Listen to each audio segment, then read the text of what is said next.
नमस्कार दोस्तों, the learner point में आप सभी का स्वागत है। इस वीडियो में दोस्तों अपन करेंगे कक्षा 8 जो राजस्थान अध्ययन है उसके सारे महत्वपूर्ण प्रश्नों का मॉडल पेपर। ये प्रश्न दोस्तों 100+ रहेंगे। इन प्रश्नों में से आप कितने सही कर पाते हैं आप कमेंट बॉक्स में ज़रूर बताना। ये दोस्तों पूरी किताब का एक तरह से निचोड़ है। तो चलिए मैं शुरू करता हूँ आज की क्लास। इससे पहले दोस्तों आपने वीडियो को लाइक नहीं किया है तो लाइक कर दें, शेयर भी कर दें अपने दोस्तों में। और जल्दी दोस्तों RBSC का आपके बीच में मॉडल पेपर आने वाला है कक्षा 8 का, तो वो भी आप ज़रूर देना। और इससे पहले दोस्तों कक्षा 6, 7 का बड़ा मॉडल पेपर आ चुका है राजस्थान अध्ययन का, और RBSC का भी 6 और 7 का मॉडल पेपर आ चुका है। तो देखिए पहला प्रश्न आपके सामने स्क्रीन के ऊपर ये रहा। राज्य की किस रियासत ने मराठों में मराठों ने सर्वप्रथम प्रवेश किया? बहुत अच्छा प्रश्न है दोस्तों। ये कक्षा 8 का राजस्थान अध्ययन है, उसके पहले पार्ट में दिया हुआ है। राज्य की किस रियासत में मराठों ने सर्वप्रथम प्रवेश किया? मारवाड़, मेवाड़, बूंदी या झालावाड़? तो इसका राइट आंसर क्या हो जाएगा? राज्य की किस रियासत में मराठों ने सर्वप्रथम प्रवेश किया? तो मेवाड़ में किया 1711। अगला प्रश्न, राज्य के राजपूत राजाओं ने मराठों की बढ़ती शक्ति को रोकने के लिए 17 जुलाई 1734 को हुरडा में एक सम्मेलन बुलाया। यह स्थान वर्तमान में किस जिले में स्थित है? राज्य के राजपूत राजाओं ने मराठों की बढ़ती शक्ति को रोकने के लिए 17 जुलाई 1734 को हुरडा में एक सम्मेलन बुलाया। यह वर्तमान में किस जिले में है? यानी हुरडा है, ये किस जिले में है? टोंक, झालावाड़, भीलवाड़ा या राजसमंद? तो बताइए हुरडा है, ये किस जिले में पड़ता है? तो हुरडा है दोस्तों, ये कौन से जिले में पड़ता है? तो भीलवाड़ा जिले में पड़ता है। अगला प्रश्न, हुरडा सम्मेलन के समय कोटा के शासक कौन थे? हुरडा सम्मेलन के समय कोटा के शासक कौन थे? जय सिंह, उदय सिंह, भक्त सिंह, दुर्जन साल? इसका राइट आंसर हो जाएगा दुर्जन साल। क्या हो जाएगा? दुर्जन साल। अगला प्रश्न, राजमहल और बगरू का युद्ध किन किन के मध्य हुआ? राजमहल और बगरू का युद्ध किन किन के मध्य हुआ? अच्छा प्रश्न है। राजमहल और बगरू का युद्ध किन किन के मध्य हुआ? जगत सिंह द्वितीय और माधो सिंह के मध्य, जगत सिंह द्वितीय व ईश्वर सिंह के मध्य, जगत सिंह प्रथम व माधो सिंह के मध्य, माधो सिंह व ईश्वरी सिंह के मध्य। तो राजमहल और बगरू का युद्ध किसके मध्य हुआ? तो इसका राइट आंसर हो जाएगा माधो सिंह और ईश्वरी सिंह के मध्य ये बगरू का युद्ध हुआ था। किसने ईश्वरी सिंह को धोखा दे दिया था, जिसके कारण ईश्वरी सिंह को आत्महत्या करनी पड़ी और ईश्वरी सिंह हार भी गया था। नटानी करके आपके दिमाग में आ रहा होगा, आप बताना पूरा नाम उसका। अगला प्रश्न आपके स्क्रीन पर ये रहा। राजस्थान की किस रियासत ने सर्वप्रथम अंग्रेजों से संधि की? राजस्थान की किस रियासत ने अंग्रेजों से सर्वप्रथम संधि की? धौलपुर, करौली, भरतपुर या सिरोही? तो राजस्थान की किस रियासत ने सर्वप्रथम अंग्रेजों से संधि की? तो भरतपुर रियासत ने अंग्रेजों के साथ संधि की थी सबसे पहले 1803 में। सबसे अंत में संधि करने वाली रियासत सिरोही थी। अगला प्रश्न, खिराज क्या था? कृषि भूमि पर लगने वाला कर, मराठों द्वारा अन्य शासकों से लिया जाने वाला कर, एक प्रकार का इकरारनामा, व्यापारियों से लिया जाने वाला कर? अच्छा प्रश्न है। तो दोस्तों खिराज क्या था? कृषि भूमि पर लगने वाला कर था। अगला प्रश्न, अंग्रेजों ने जोधपुर के किले पर अधिकार कब किया? अंग्रेजों ने जोधपुर के किले पर अधिकार कब किया? 1835, 1836, 1838, 1839? तो देखिए दोस्तों अंग्रेजों ने जोधपुर के किले पर अधिकार कब किया? तो 1839 में किया। कब? 1839। अगला प्रश्न, अंग्रेजों ने बांसवाड़ा रियासत के किस शासक को नाबालिग बताकर रियासत को अपने अधीन कर लिया? अंग्रेजों ने बांसवाड़ा के किस शासक को नाबालिग बताकर रियासत को अपने अधीन कर लिया? राम सिंह, सरदूल सिंह, लक्ष्मण सिंह, जसवंत सिंह। तो इसका सही उत्तर हो जाएगा लक्ष्मण सिंह। अगला प्रश्न, अंग्रेजों द्वारा मेवाड़ भील कोर की स्थापना कब की गई? अंग्रेजों द्वारा मेवाड़ भील कोर की स्थापना कब की गई?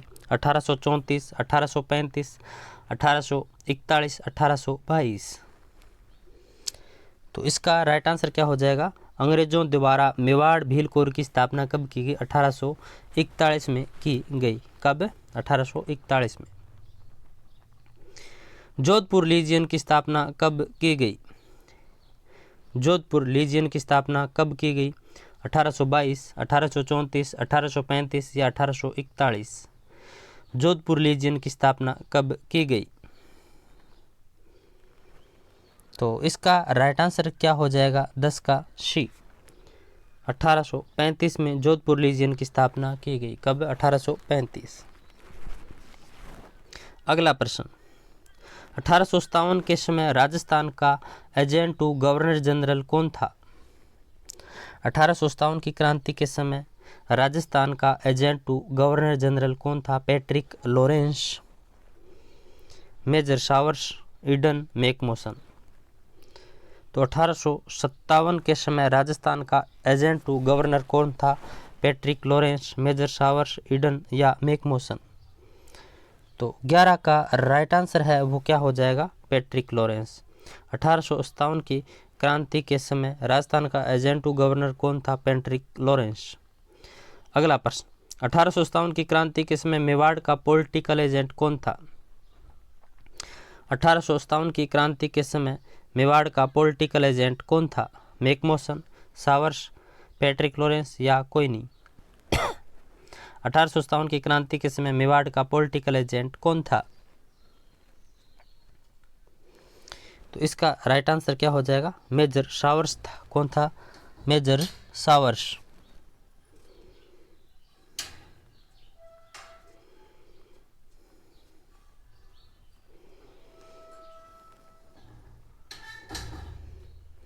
अगला प्रश्न आपके सामने स्क्रीन पर यह रहा, नीमच छावनी का मुख्यालय कहाँ था?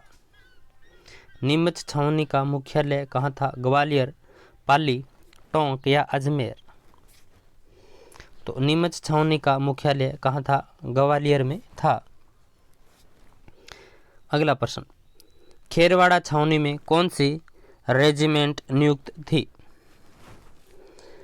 खेरवाड़ा छावनी में कौन सी रेजिमेंट नियुक्त थी? Bhil regiment, Mer regiment, Kota regiment, Malwa regiment? इसका राइट आंसर हो जाएगा भील रेजिमेंट। खेरवाड़ा छावनी में कौन सी रेजिमेंट नियुक्त थी? तो भील रेजिमेंट। अगला प्रश्न, राजस्थान के एजीजी को मेरठ विद्रोह की सूचना कब मिली? राजस्थान के एजीजी को मेरठ विद्रोह की सूचना कब मिली? तो 19 मई 1857 को मिली थी। कब? 19 मई 1857 को राजस्थान के एजीजी को मेरठ विद्रोह की सूचना मिली। अगला प्रश्न, मेजर स्पोर्टिस वुड और न्यूबरी की हत्या किस सैनिक छावनी के सैनिकों द्वारा की गई? मेजर स्पोर्टिस वुड और न्यूबरी की हत्या किस सैनिक छावनी के सैनिकों द्वारा की गई? नसीराबाद, नीमच, एरिनपुरा या आहुआ? तो मेजर स्पोर्टिस वुड और न्यूबरी की हत्या किस सैनिक छावनी के सैनिकों द्वारा की गई? तो इसका सही उत्तर हो जाएगा नसीराबाद। अगला प्रश्न आपके सामने स्क्रीन के ऊपर ये रहा, नीमच से आए क्रांतिकारियों को किस ठिकाने के जागीरदार ने रसद सामग्री उपलब्ध करवाई? नीमच से आए हुए क्रांतिकारियों को किस ठिकाने के जागीरदार ने रसद सामग्री उपलब्ध करवाई? आहुआ, शाहपुरा, नीमाहेड़ा या देवली? तो नीमच से आए हुए क्रांतिकारियों को किस ठिकाने के जागीरदार ने रसद सामग्री उपलब्ध करवाई? तो शाहपुरा। 17 का राइट आंसर क्या हो जाएगा? शाहपुरा। अगला प्रश्न, चलो दिल्ली मारो फिरंगी का नारा किस छावनी के द्वारा दिया गया? चलो दिल्ली मारो फिरंगी का नारा किस छावनी के सैनिकों द्वारा दिया गया? एरिनपुरा, नसीराबाद, नीमच, ब्यावर?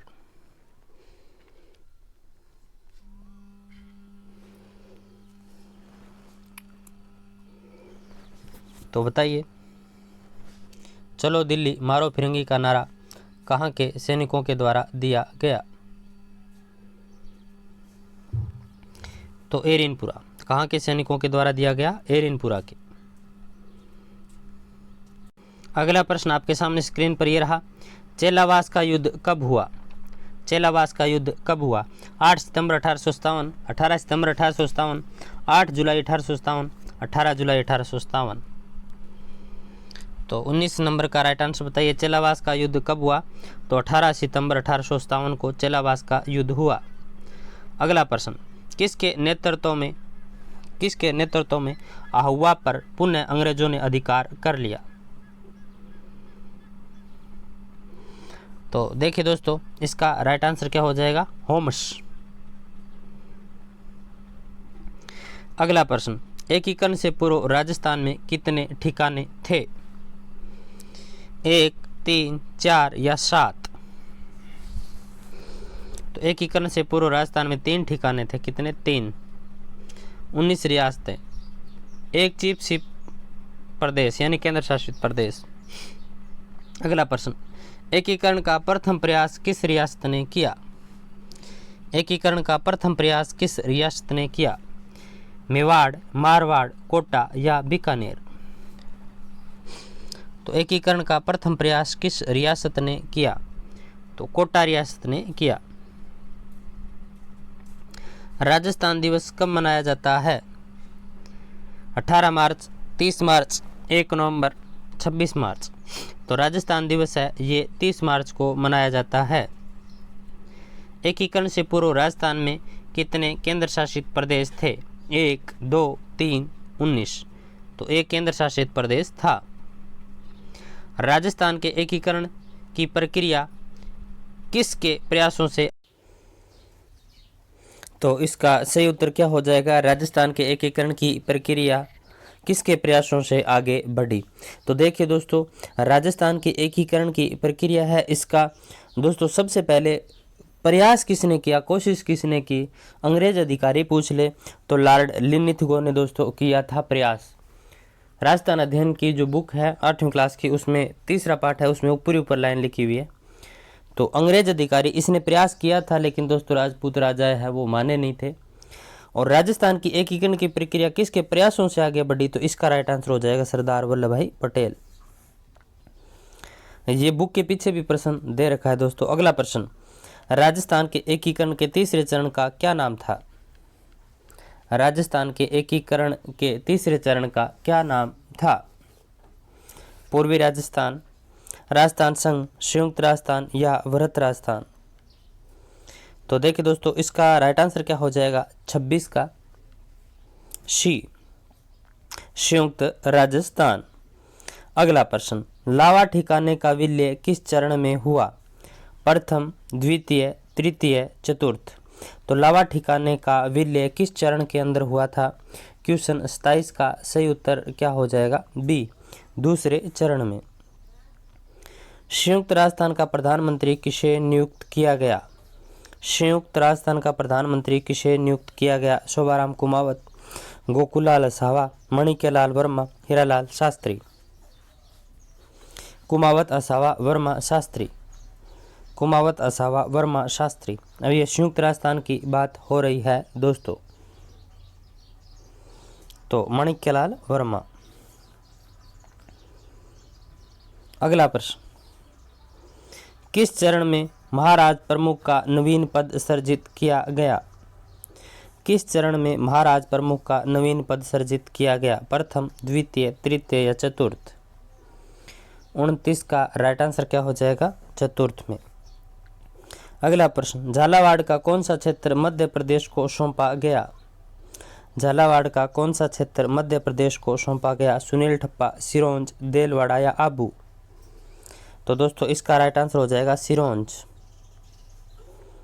अगला प्रश्न, भारत में जनगणना की शुरुआत कब हुई? 1872, 1882, 1982? तो देखिए दोस्तों, भारत में जनगणना की शुरुआत कब हुई थी? तो 1872 में शुरू हो गई थी। अगला प्रश्न, सन 2011 की जनगणना के अनुसार राजस्थान की कुल जनसंख्या का लगभग 6.85 करोड़ है, जो भारत की कुल जनसंख्या का कितना प्रतिशत है? तो देखिए दोस्तों, भारत की कुल जनसंख्या का 5.7% है। कितना? 5.7%। अगला प्रश्न, राजस्थान की जनसंख्या वृद्धि दर सर्वाधिक बाड़मेर जिले की रही, जो कितने प्रतिशत रही? तो बताइए आप। ऑप्शन आपके सामने है 32.5, 21.31, 29.3, 30.0। तो देखिए दोस्तों, 32.5% रही। कितनी? 32.5%।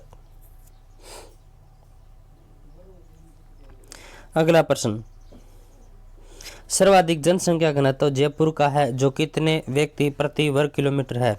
595, 765, 885, 995। तो राजस्थान सर्वाधिक जनसंख्या घनत्व जयपुर का है, जो कितने व्यक्ति प्रति वर्ग किलोमीटर है? तो इसका राइट आंसर हो जाएगा ए, 595 व्यक्ति प्रति वर्ग किलोमीटर है। अगला प्रश्न, पूर्वी मैदानी प्रदेश का घनत्व कितने व्यक्ति प्रति वर्ग किलोमीटर है? पूर्वी मैदानी प्रदेश का घनत्व कितने व्यक्ति प्रति वर्ग किलोमीटर है? तो इसका राइट आंसर क्या हो जाएगा? 35 का। जल्दी से आप बताइए। पूर्वी मैदानी प्रदेश का जनसंख्या घनत्व कितने व्यक्ति प्रति वर्ग किलोमीटर है? तो दोस्तों 332 व्यक्ति प्रति वर्ग किलोमीटर है। 2011 की जनगणना के अनुसार राजस्थान का सर्वाधिक साक्षरता वाला जिला कौन सा है? 2011 की जनगणना के अनुसार राजस्थान का सर्वाधिक साक्षरता वाला जिला कौन सा है? कोटा, जयपुर, झुंझुनू या जोधपुर? तो 36 का राइट आंसर आप बताइए जल्दी से।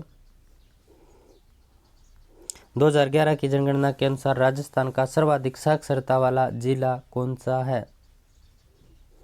तो इसका राइट आंसर हो जाएगा दोस्तों कोटा। कौन सा है? कोटा है। 2011 की जनगणना के अनुसार राजस्थान का सर्वाधिक साक्षरता वाला जिला कोटा है। न्यूनतम साक्षरता वाला यदि आपसे पूछ ले तो जालोर है। कौन सा है? जालोर है। जालोर।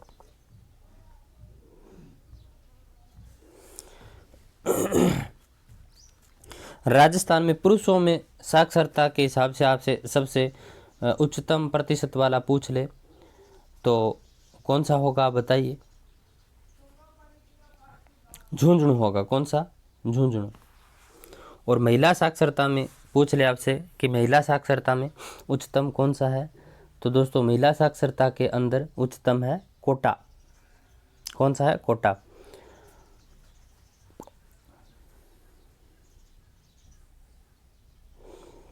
अगला प्रश्न, न्यूनतम पुरुष साक्षरता किस जिले में है? प्रतापगढ़, जालोर, कोटा या झुंझुनू? न्यूनतम पुरुष साक्षरता किस जिले में है?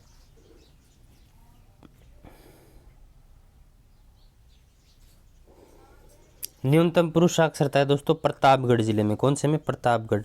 और न्यूनतम महिला साक्षरता आपसे पूछ ले तो वो है जालोर में। कौन से में? जालोर। राजस्थान में न्यूनतम नगरीय जनसंख्या किस जिले में है? राजस्थान में न्यूनतम नगरीय जनसंख्या किस जिले में है? कोटा, जयपुर, जालोर या डूंगरपुर? क्वेश्चन 38 का राइट आंसर बताइए। तो इसका राइट आंसर क्या हो जाएगा? राजस्थान में न्यूनतम नगरीय जनसंख्या किस जिले में है?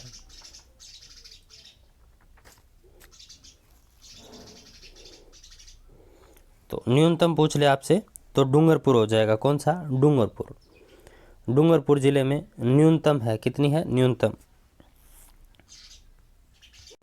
अगला प्रश्न, राजस्थान की एकमात्र जनजाति कौन सी है जिसे भारत सरकार ने आदिम जनजाति समूह की सूची में शामिल किया है? ग्रासिया, शहरिया, डामोर या सांसी? तो राजस्थान की एकमात्र जनजाति कौन सी है जिसे भारत सरकार ने आदिम जनजाति समूह में शामिल किया है? तो ये है शहरिया जनजाति। कौन सी? शहरिया। अगला प्रश्न, उद्योगों को किस श्रेणी में रखा गया है? प्राथमिक, द्वितीयक, तृतीयक या चतुर्थ? ये भी अच्छा प्रश्न है। उद्योगों को किस श्रेणी में रखा गया है? तो इसका राइट आंसर क्या हो जाएगा? द्वितीयक श्रेणी में रखा गया है। ऊन की खादी के लिए अगला प्रश्न आपके सामने स्क्रीन पर ये रहा। ऊनी खादी के लिए प्रसिद्ध बरडी किस जिले में है? दोस्तों यानी बरडी के लिए कौन सा जिला फेमस है? जैसलमेर, बीकानेर, इन दो में से आप बताइए। तो इसका राइट आंसर हो जाएगा जैसलमेर। जैसलमेर है वो बरडी के लिए फेमस है। बरडी दोस्तों साल जैसा ही ओढ़ने वाला एक वस्त्र होता है। जैसे साल नहीं होते का चद्दर, साल छोटा होता है लड़कियां ओढ़ती है, वैसे ही बरडी। मूंगफली की खल के लिए कौन सा जिला प्रसिद्ध है? मूंगफली की खल के लिए कौन सा जिला प्रसिद्ध है? कोटा, बूंदी, बारा, अजमेर। तो मूंगफली की खल के लिए कौन सा जिला फेमस है? तो अजमेर। अगला प्रश्न, रिको द्वारा कहाँ फूड पार्क विकसित किया गया? रिको द्वारा कहाँ फूड पार्क विकसित किया गया? अलवर, जोधपुर, गंगानगर, उपरोक्त सभी। तो इसका राइट आंसर हो जाएगा उपरोक्त सभी। अगला प्रश्न, देश का कितना प्रतिशत रॉक फास्फेट राजस्थान में मिलता है? देश का कितना प्रतिशत रॉक फास्फेट राजस्थान में मिलता है? 95, 90, 75 या 85? तो इसका राइट आंसर क्या हो जाएगा? 90%। कितना? 90% रॉक फास्फेट राजस्थान में मिलता है। अगला प्रश्न, द कृष्णा मिल्स लिमिटेड की स्थापना कब की गई? द कृष्णा मिल्स लिमिटेड की स्थापना कब की गई? 1986, 1889, 1879, 1789। तो द कृष्णा मिल्स लिमिटेड की स्थापना कब की गई? 1889 में। अगला प्रश्न, राजस्थान का मैनचेस्टर किसे कहा जाता है? झालावाड़, भीलवाड़ा, जयपुर या कोटा? तो राजस्थान का मैनचेस्टर कहा जाता है भीलवाड़ा को। किसे? भीलवाड़ा। अगला प्रश्न, जेके व्हाइट सीमेंट का कारखाना किस जिले में है? जेके व्हाइट सीमेंट का कारखाना किस जिले में है? कोटा, चित्तौड़गढ़, बूंदी या नागौर? तो जेके व्हाइट सीमेंट का कारखाना किस जिले में है? तो इसका राइट आंसर हो जाएगा नागौर में। अगला प्रश्न, द मेवाड़ शुगर मिल्स जिसकी स्थापना 1932 ईस्वी में चित्तौड़गढ़ के भोपाल सागर में की गई, यह किस क्षेत्र की थी? द मेवाड़ शुगर मिल्स की स्थापना 1932 ईस्वी में चित्तौड़गढ़ के भोपाल सागर में की गई, यह किस क्षेत्र की थी? सार्वजनिक, सहकारी, सरकारी या निजी? तो इसका राइट आंसर हो जाएगा निजी क्षेत्र की। अगला प्रश्न, राज्य का सबसे बड़ा सेज सीतापुरा किस जिले में है? राज्य का सबसे बड़ा सेज सीतापुरा किस जिले में है? जोधपुर, जयपुर, जैसलमेर या गंगानगर? तो इसका राइट आंसर हो जाएगा जयपुर। भारत में पहली रेल कब चलाई गई? भारत में पहली रेल कब चलाई गई? 1852, 1853, 1952, 1953? तो 1853 में चलाई गई दोस्तों, मुंबई से थाने के बीच। डलहौजी ने डोलती हुई रेल चलाई थी। राजस्थान में पहली रेल लाइन कब बिछाई गई, या राजस्थान में पहली रेल कब चली? तो 1874 में चली थी दोस्तों, बांदी कुई दौसा वाया आगरा फोर्ट। 1874। राजस्थान में कितने रेलवे जोन है? तो देखिए दोस्तों, राजस्थान में कितने रेलवे जोन है ये आपसे पूछ ले तो 2 ही रेलवे जोन है राजस्थान में। एक तो उत्तर पश्चिमी रेलवे जोन, एक पश्चिमी मध्य रेलवे जोन। राजस्थान में कितने रेलवे मंडल है?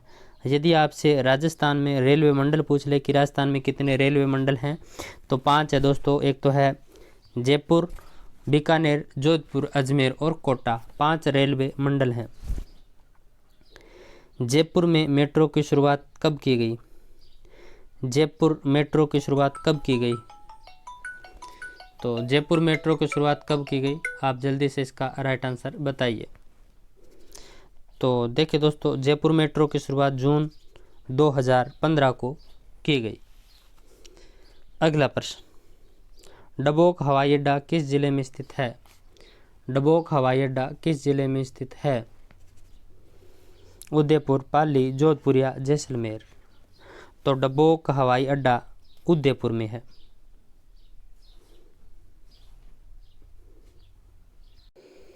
तो डबोक हवाई अड्डा उदयपुर, इसे महाराणा प्रताप हवाई अड्डे के नाम से भी जाना जाता है। फिर देखिए दोस्तों, इस प्रश्न को थोड़ा सा मैं चेंज करता हूं।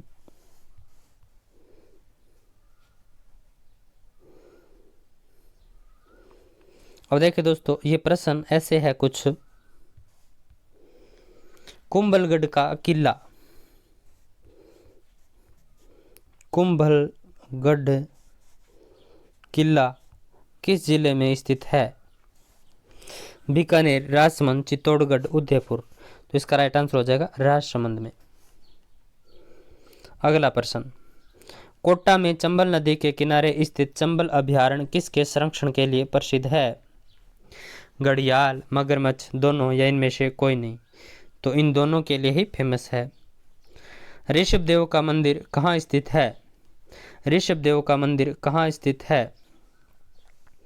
उदयपुर, पाली, सिरोही या बांसवाड़ा? तो ऋषभदेव का मंदिर कहाँ स्थित है? इसका राइट आंसर हो जाएगा उदयपुर।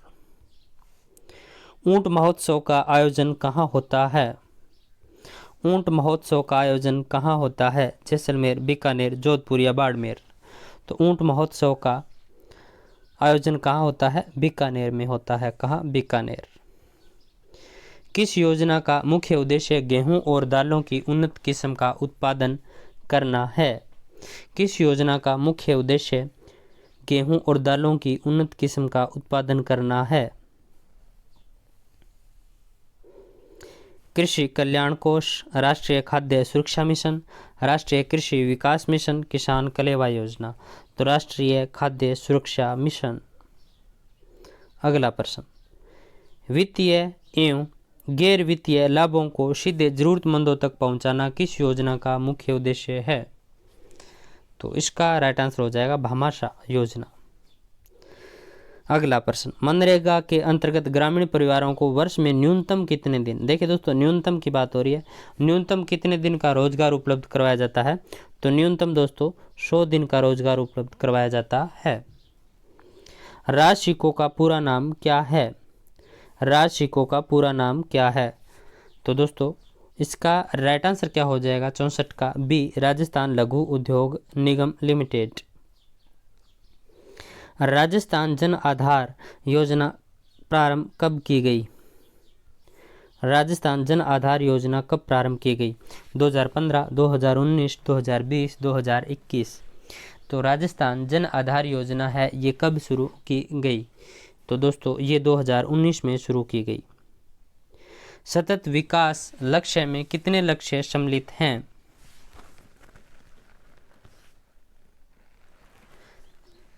सतत विकास लक्ष्य में कितने लक्ष्य सम्मिलित हैं?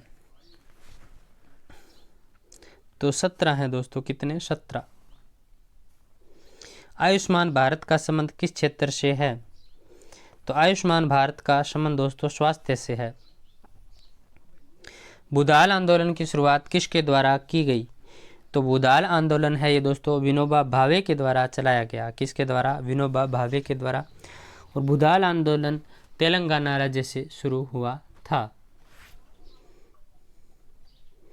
राजस्थान के किस जिले में बुधान आंदोलन प्रारंभ किया गया? तो राजस्थान में दोस्तों नागौर जिले में। कौन से में? नागौर जिले में। अगला प्रश्न, राजस्थान काश्तकारी अधिनियम कब लागू किया गया? राजस्थान काश्तकारी अधिनियम कब लागू किया गया? तो राजस्थान काश्तकारी अधिनियम 1955 में लागू किया गया। राजस्थान भू राजस्व अधिनियम कब लागू किया गया? तो राजस्थान भू राजस्व अधिनियम कब लागू किया गया? 1956 में लागू किया गया। संविधान के किस अनुच्छेद में अस्पृश्यता को दंडनीय अपराध घोषित किया गया है? तो अनुच्छेद 17। अगला प्रश्न, अस्पृश्यता उन्मूलन के लिए भारत सरकार ने नागरिक अधिकार संरक्षण अधिनियम कब लागू किया? अस्पृश्यता उन्मूलन के लिए भारत सरकार ने नागरिक अधिकार संरक्षण अधिनियम कब लागू किया? तो 1955 में। 1955 में।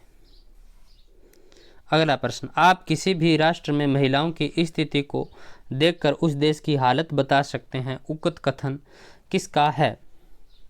तो ये कथन है दोस्तों जवाहरलाल नेहरू का। राजस्थान में महिला साक्षरता कितनी है 2011 के अनुसार? तो राजस्थान में महिला साक्षरता कितनी है 2011 के अनुसार? तो 52.12%। अगला प्रश्न, राजस्थान राज्य महिला आयोग का गठन कब किया गया? राजस्थान राज्य महिला आयोग का गठन कब किया गया?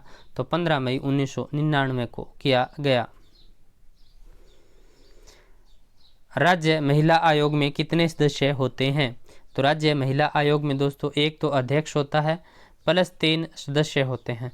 यहाँ पर कुल पूछ लेता तो कुल तो होते हैं 4, और राज्य महिला आयोग में सदस्य कितने होते हैं? तो 3 होते हैं और एक अध्यक्ष होता है। ठीक है, और अध्यक्ष का कार्यकाल 3 वर्ष का होता है। कितना? 3 वर्ष का। अगला प्रश्न, महिला घरेलू हिंसा अधिनियम भारत सरकार द्वारा कब लागू किया गया? महिला घरेलू हिंसा अधिनियम भारत सरकार द्वारा कब लागू किया गया? तो 2005 में लागू किया गया। बेटी बचाओ बेटी पढ़ाओ योजना की शुरुआत कब की गई? तो 2015 में शुरू की गई थी दोस्तों बेटी बचाओ बेटी पढ़ाओ योजना की शुरुआत। इलेक्ट्रॉनिक वोटिंग मशीन के द्वारा अधिकतम कितने उम्मीदवारों को वोट दिया जा सकता है? तो इलेक्ट्रॉनिक वोटिंग मशीन के द्वारा अधिकतम कितने उम्मीदवारों को वोट दिया जा सकता है? तो 16। अगला प्रश्न, सूचना का अधिकार कानून राजस्थान द्वारा कब लागू किया गया? सूचना के अधिकार को लागू करने वाला राजस्थान राज्य प्रथम राज्य था। 2000 में राजस्थान में सूचना का अधिकार अधिनियम लागू किया गया। सूचना का अधिकार अधिनियम भारत सरकार द्वारा कब लागू किया गया? तो सूचना का अधिकार अधिनियम भारत सरकार द्वारा 2005 में लागू किया गया। 20 नवंबर 1989 को संयुक्त राष्ट्र की आम सभा द्वारा बाल अधिकार समझौते को पारित किया गया। इस समझौते पर भारत सरकार ने हस्ताक्षर कब किए? 20 नवंबर 1989 को संयुक्त राष्ट्र की आम सभा द्वारा बाल अधिकार समझौते को पारित किया गया। इस समझौते पर भारत सरकार ने हस्ताक्षर कब किए? तो 1992 में। अगला प्रश्न, VVPAT का पूरा नाम क्या है? तो voter verifiable paper audit trial.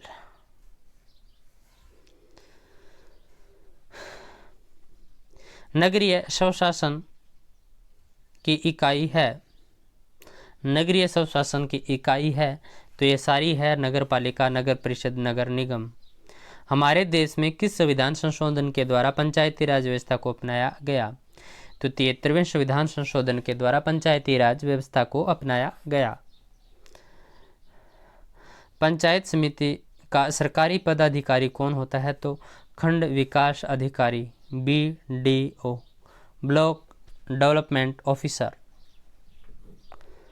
Panchayat समिति का मुखिया कौन होता है? तो पंचायत समिति का मुखिया प्रधान होता है। राज्य में पंचायती राज व्यवस्था का कितने स्तरीय ढांचा अपनाया गया है? तो त्रिस्तरीय। ग्राम प्रशासन से संबंधित 11वीं अनुसूची में पंचायती राज में कितने कार्यों का उल्लेख किया गया है? तो 29 मदों का उल्लेख किया गया है, 29 कार्यों का। ग्राम सभा की बैठक वर्ष में कितनी बार आयोजित होती है? ग्राम सभा की बैठक 3 माह में 1 बार होती है दोस्तों, वर्ष में 4 बार होती है, वर्ष में 4 बार। ग्रामीण क्षेत्र में ग्राम पंचायत स्तर पर शीघ्र और सुलभ न्याय दिलाने हेतु ग्राम न्यायालयों की स्थापना किस एक्ट के तहत की गई? तो ग्राम न्यायालय एक्ट 2008 के तहत की गई। नगर परिषद के अध्यक्ष को क्या कहते हैं? तो महापौर कहते हैं। नगर परिषद के अध्यक्ष को महापौर कहते हैं। निम्न में से किस किले का सर्वाधिक ऊंचा भाग कटारगढ़ कहलाता है? तो कुंभलगढ़ दुर्ग का ऊपरी भाग कटारगढ़ कहलाता है। श्री एकलिंग जी का मंदिर कहाँ पर स्थित है? तो श्री एकलिंग जी का मंदिर है ये उदयपुर में स्थित है, उदयपुर में स्थित है। गोपाल सिंह की छतरी किस जिले में है? तो गोपाल सिंह की छतरी दोस्तों करौली में है।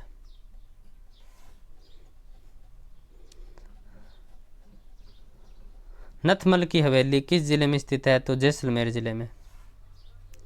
बाडोली मंदिर किस जिले में है? तो ये चित्तौड़गढ़ जिले में है दोस्तों, बाडोली मंदिर चित्तौड़गढ़। राजस्थान अध्ययन में राउत भाटा लिख रखा है दोस्तों, तो राउत भाटा चित्तौड़गढ़ में पड़ता है। झाली बावड़ी, मामदेव का कुंड, कुंभ स्वामी का मंदिर और रायमल के पुत्र का स्मारक किस दुर्ग में है? तो ये कुंभलगढ़ दुर्ग में है। मत्स्यकार पहाड़ी पर कौन सा दुर्ग स्थित है? मत्स्यकार पहाड़ी पर कौन सा दुर्ग स्थित है? तो चित्तौड़गढ़ दुर्ग है। कौन सा? चित्तौड़गढ़। जालोर दुर्ग के कितने दरवाजे हैं? तो जालोर दुर्ग के 4 दरवाजे हैं। कितने? 4। 32 खंभों की छतरी किस दुर्ग में स्थित है? तो 32 खंभों की छतरी रणथंभौर दुर्ग में स्थित है। छत्रसाल महल, यंत्रशाला, बादल महल और अनुरुद्ध महल किस दुर्ग में है? तो इसका बताइए, राइट आंसर हो जाएगा बूंदी दुर्ग में। तो ये 102 प्रश्न थे दोस्तों राजस्थान अध्ययन कक्षा 8 से। आई होप आपको अच्छे लगे होंगे। अच्छे लगे तो वीडियो को लाइक करना, ज़्यादा से ज़्यादा शेयर करना। कोई प्रश्न दोस्तों गलत तो नहीं हुआ है, फिर भी बाई चांस यदि गलत हो जाता है या आपको डाउट लगता है तो आप कमेंट बॉक्स में कमेंट कर देना। मैं दोस्तों वीडियो के नीचे पिनअप का ऑप्शन आएगा, वहाँ पिन कर दूंगा राइट उत्तर, और डिस्क्रिप्शन में भी आपको उत्तर मिल जाएगा यदि कोई गलत हो गया है तो, और टेलीग्राम के ऊपर उसका उत्तर आपको प्रेषित कर दिया जाएगा। ठीक है, तो मिलते हैं फिर RBSC कक्षा 8 के बड़े वीडियो के साथ।